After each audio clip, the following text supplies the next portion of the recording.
사울이 주의 제자들에 대하여 여전히 위협과 살기가 등등하여 대제사장에게 가서 다메섹 여러 회당에 가져갈 공문을 청하니 이는 만일 그 도를 따르는 사람을 만나면 남녀를 막론하고 결박하여 예루살렘으로 잡아오려 함이라.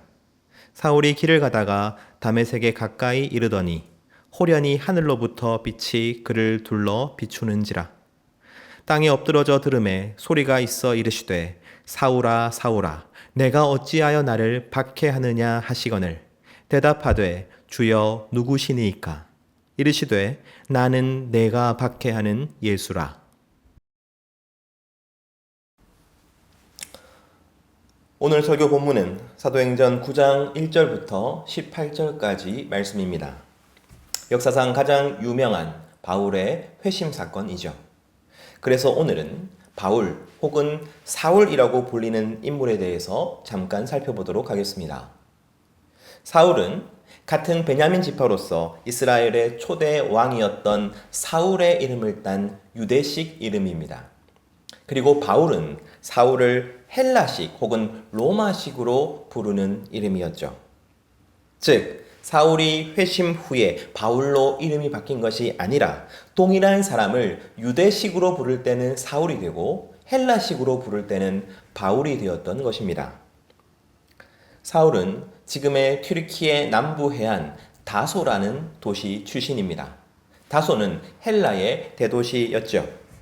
그리고 사울은 태어날 때부터 로마 시민이었는데 아마도 그의 아버지나 할아버지가 공식 시민권을 부여받았을 것입니다. 아주 특별한 케이스죠. 사울은 다소에서 헬라어를 익히고 헬라 문화를 경험합니다.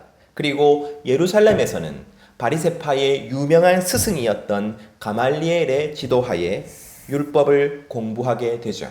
그는 그렇게 바리새인이 된 것입니다. 즉 헬라 문화와 지식 그리고 유대 문화와 지식에 통달한 지식인이자 종교인이었던 것이죠. 특히 그는 종교적인 열심이 뛰어났고 유대교에 헌신적이었습니다. 사울은 주님을 만나기 전 자신의 모습을 종종 회상합니다. 그는 자신이 교회를 박해하였기 때문에 사도라고 불릴 자격이 없다고 말하죠. 실제로 그는 스데반의 죽음에 앞장섰고 예루살렘 교회의 박해를 주도하였습니다. 박해라는 이 단어는 약탈하고 강탈하고 때려 부수는 것을 의미합니다. 아니 지식인이자 종교인인 사울이 어떻게 이렇게 폭력적이 될 수 있을까요? 당시 유대교 전통은 하나님의 율법을 공공연하게 위반한 죄인에 대해서는 폭력을 사용하는 것이 허용되었습니다. 아니 장려되었습니다. 즉 나무에 달려 죽은 예수라는 사람이 메시아라고 주장하는 이들에 대해서 폭력을 쓰고 죽이고 쫓아내는 것은 정의로운 행동이고 영광스러운 행동이었던 것이죠. 사울은 회심하기 전 자신의 모습을 이렇게 묘사합니다. 디모데전서 1장 13절 말씀입니다. 내가 전에는 비방자요, 박해자요, 폭행자였으나 도리어 긍휼을 입은 것은 내가 믿지 아니할 때에 알지 못하고 행하였음이라. 그는 교회와 성도들을 완전히 진멸하기로 작정하고 다메섹이라는 도시로 가서 성도들을 잡아오려고 길을 떠납니다. 그런데 바로 그 길에서 놀라운 일이 일어나죠. 사울 일행이 다메섹으로 가까이 이르렀을 때였습니다. 정오의 태양빛이 뜨거웠던 그 시간, 그 태양빛을 무색하게 할 만큼 환한 빛이 바울을 둘러 비추기 시작합니다. 사도행전 9장 3절 말씀입니다.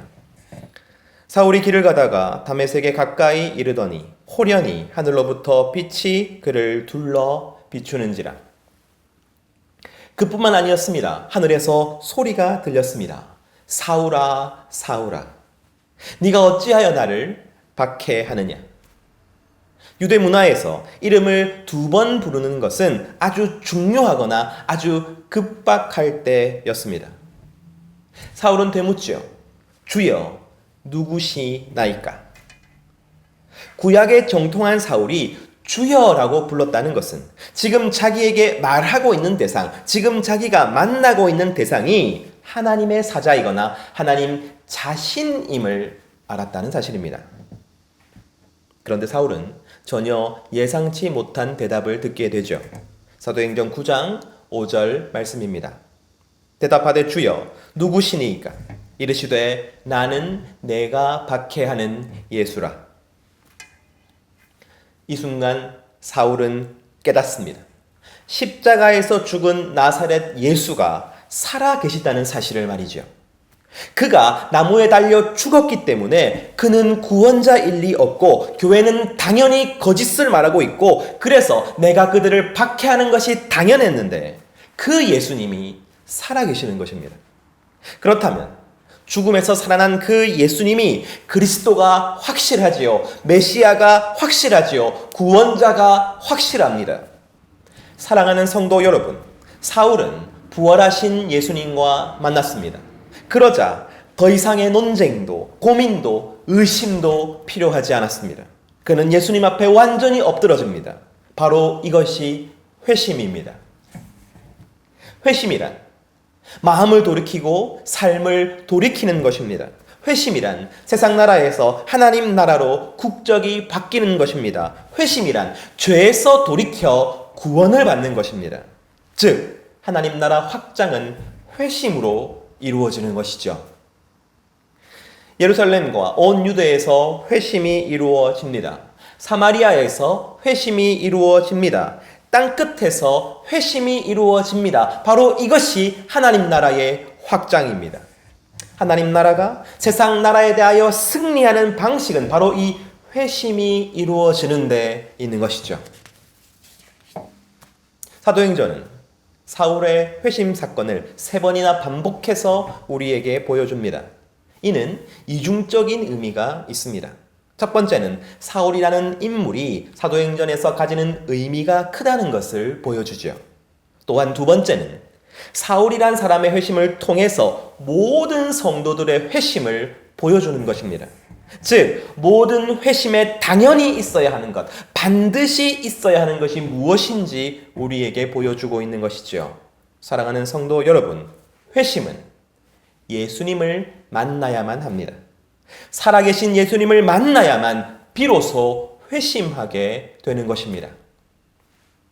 즉 예루살렘과 온 유대에서 예수님을 만난 것입니다. 사마리아에서 예수님을 만난 것입니다. 땅끝에서 예수님을 만나는 것입니다. 그래야 회심하게 되는 것이고 그래야 하나님 나라 백성이 되는 것입니다. 우리가 회심한 것 또한 살아계신 예수님과 만났기 때문입니다. 물론 오늘 본문의 사울처럼 빛에 둘러싸이고 예수님의 음성을 직접 들으면서 그렇게 예수님을 만난 사람은 드물겠죠. 하지만 회심의 본질, 예수님을 만난다는 것은 동일합니다. 누군가는 설교를 듣다가, 누군가는 기도를 하다가, 누군가는 찬양을 하다가 예수님과 만나게 됩니다. 누군가는 성경을 읽다가, 누군가는 이야기를 나누다가, 누군가는 묵상 가운데에서 예수님을 만나게 됩니다. 홀로 있는 중에 예수님을 만난 사람도 있고 많은 사람들이 모여 있을 때에 예수님을 만나는 사람도 있습니다. 특별하고 강렬한 경험으로 예수님을 만날 수도 있고 가랑비에 옷이 젖어가듯이 그렇게 예수님을 만날 수도 있습니다. 하지만 그 모든 하나님 나라 백성은 예수님을 만난 사람들입니다. 예수님이 2000년 전에 죽은 역사 속 인물이 아니라 지금도 정말 살아계시는구나. 정말로 살아계셔서 나와 함께하고 계시는구나. 살아계신 그 예수님이 나를 사랑하시고 나를 지키시고 나를 인도하여 주시는구나. 우리는 그렇게 예수님을 만나는 것이죠. 우리 신앙에서 성경은 경전이 아닙니다. 이 책은 살아계신 예수님의 자기소개서이며 예수님께서 우리를 위해 무슨 일을 하셨고 우리에게 어떠한 계획을 가지고 계시는지에 대해서 쓰여진 일종의 연애편지입니다. 다시 말하면 예수님을 더 깊이 만나게 하는 도구인 것이죠. 우리 신앙에서 기도는 주문이 아닙니다. 우리의 기도는 살아계신 예수님과의 대화입니다. 내 마음과 내 생각과 내 느낌을 예수님께 말씀드리고 예수님의 생각과 예수님의 마음과 예수님의 느낌을 듣는 것.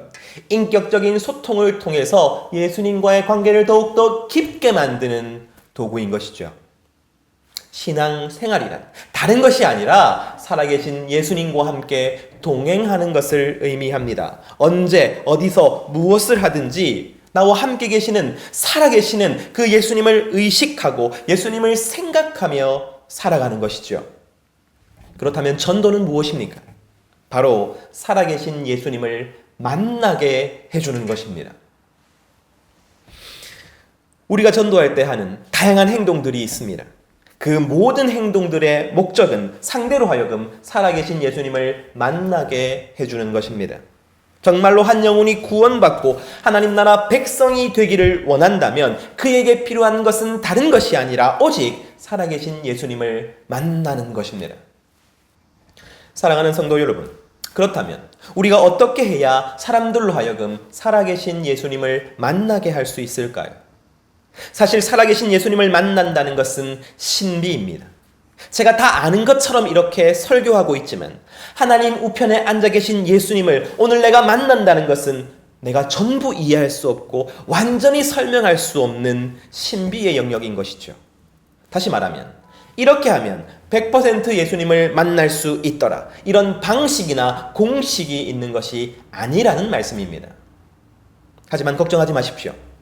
우리는 그런 자세한 것에 신경 쓸 필요가 없습니다. 왜냐하면 예수님을 만나는 것은 우리에게 달린 문제가 아니기 때문입니다. 도리어 우리가 아무리 발버둥을 쳐도 우리 힘으로는, 우리 결단으로는 예수님을 만날 수 없기 때문입니다. 왜냐하면 예수님을 만나는 것은 오직 예수님께 달려있기 때문이죠. 바로 그 사실을 사울의 회심 사건이 보여주고 있는 것입니다. 다시 한 번 더 디모데전서 1장 13절 말씀을 읽겠습니다.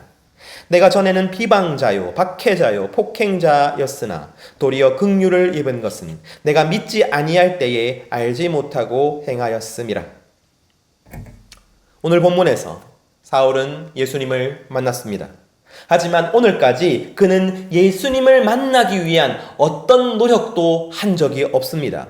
오히려 그는 예수님이 살아계시다고 단 한 번도 생각해 보지 않은 사람입니다. 그러니 그는 예수님을 만나는 것을 원하거나 준비하지 않았습니다. 그뿐만 아니죠. 그는 예수님을 만날 조건을 갖춘 것도 아니었습니다. 누군가는 이렇게 말합니다. 그는 유창한 언어 능력을 가지고 있었고 당대 최고의 성경 지식을 가지고 있었고 로마 시민권까지 가지고 있었다. 그는 이방인 선교에 가장 적합한 사람이었기 때문에, 준비되어 있는 사람이었기 때문에 하나님께서 그를 선택하신 것이다. 하지만 여러분, 그러한 평가들은 모두 다 회심 이후에 그의 삶을 보고 정리한 것입니다. 회심하지 않으면 아무 소용없는 것들입니다. 오히려 그 모든 것이 교회를 박해하고 성도들을 박해하는 데 사용되었죠.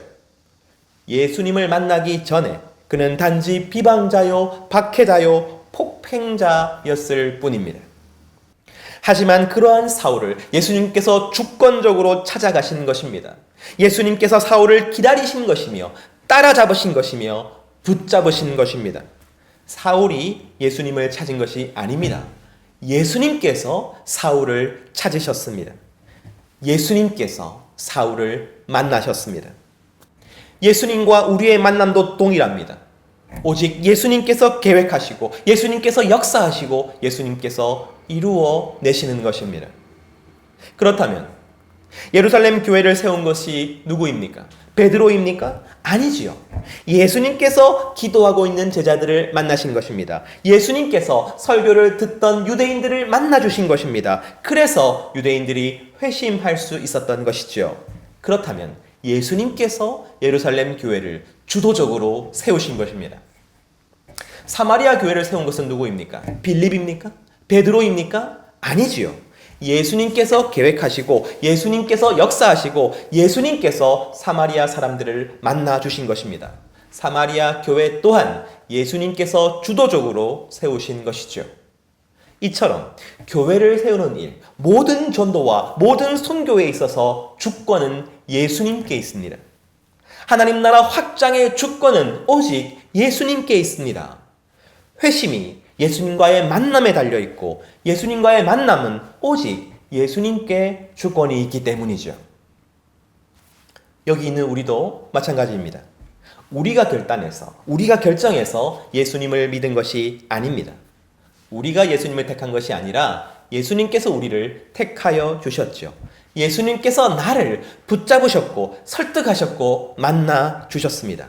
그러므로 우리는 예수님 때문에 예수님을 믿게 된 것이죠. 그러지 않으면 회심은 없습니다. 믿음은 없습니다. 구원은 없습니다. 그렇다면 이렇게 질문할 수 있겠죠. 그렇다면 우리가 전도할 이유는 어디 있단 말입니까? 모든 전도의 주권이 예수님께 있고 하나님 나라의 확장의 주권도 예수님께 있다면 우리가 무엇을 할 필요가 없지 않겠습니까? 그저 예수님께서 다 이루실 때까지 기다리고만 있으면 되는 것이 아닌가요? 사랑하는 성도 여러분, 오늘 사울의 회심 사건은 오직 하나의 만남, 예수님과의 만남만이 있는 것이 아닙니다. 두 번째 만남, 아나니아와의 만남도 있었죠. 한 영혼의 회심이라는 전 우주적인 사건에는 하나님 우편에 앉아 계시는 예수님과의 만남이 있어야만 하지만, 그러나 예수님은 혼자서 이 놀라운 사역을 행하지 않으십니다. 예수님은 또 하나의 만남을 만들어내십니다. 바로 그것은 하나님 나라 백성과의 만남입니다. 사울에게는 바로 아나니아와의 만남이었죠. 사도행전 9장 11절 말씀입니다. 주께서 이르시되 일어나 직가라 하는 거리로 가서 유다의 집에서 다소 사람 사울이라 하는 사람을 찾으라. 그가 기도하는 중이라. 다메섹에 사는 아나니아라는 사람에게 하나님께서 말씀하십니다. 사울을 찾아라. 사울과 만나라.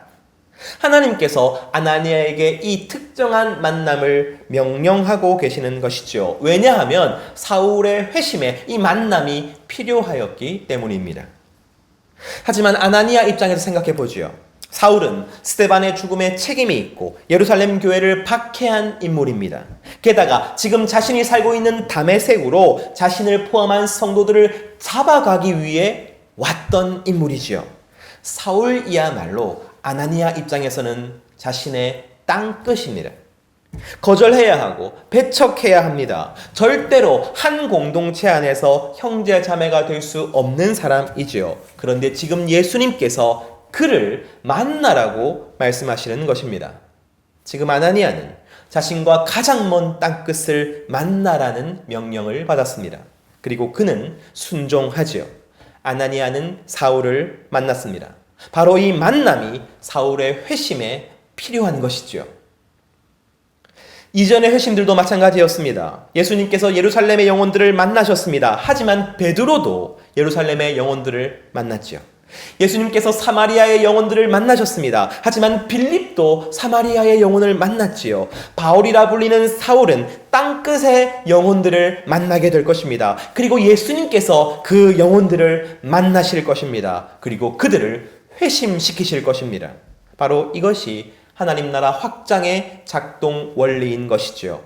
예수님께서 주권적으로 만나시지만 동시에 우리에게도 만날 것을 요구하시는 것입니다. 바로 이것이 예루살렘 교회를 박해를 통해서 깨트리시고 세계 곳곳으로 성도들을 흩어보내신 이유입니다. 성도들은 곳곳으로 흩어져서 만납니다.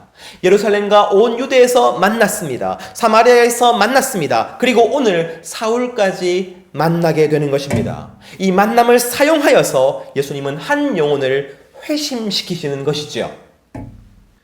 그렇다면 사랑하는 성도 여러분, 그들과 만난다는 것은 어떤 의미입니까? 예수님께서 이 만남을 통해 이루고자 하시는 것은 무엇이며 우리는 이 만남에서 무엇을 해야 하는 것입니까? 예수님과의 만남이 회심으로 이어진다면 우리와의 만남은 무엇으로 이어져야 하는 것입니까? 제가 사도행전 강의를 시작하면서 누가복음과 사도행전은 이어져 있다고 말씀을 드렸죠.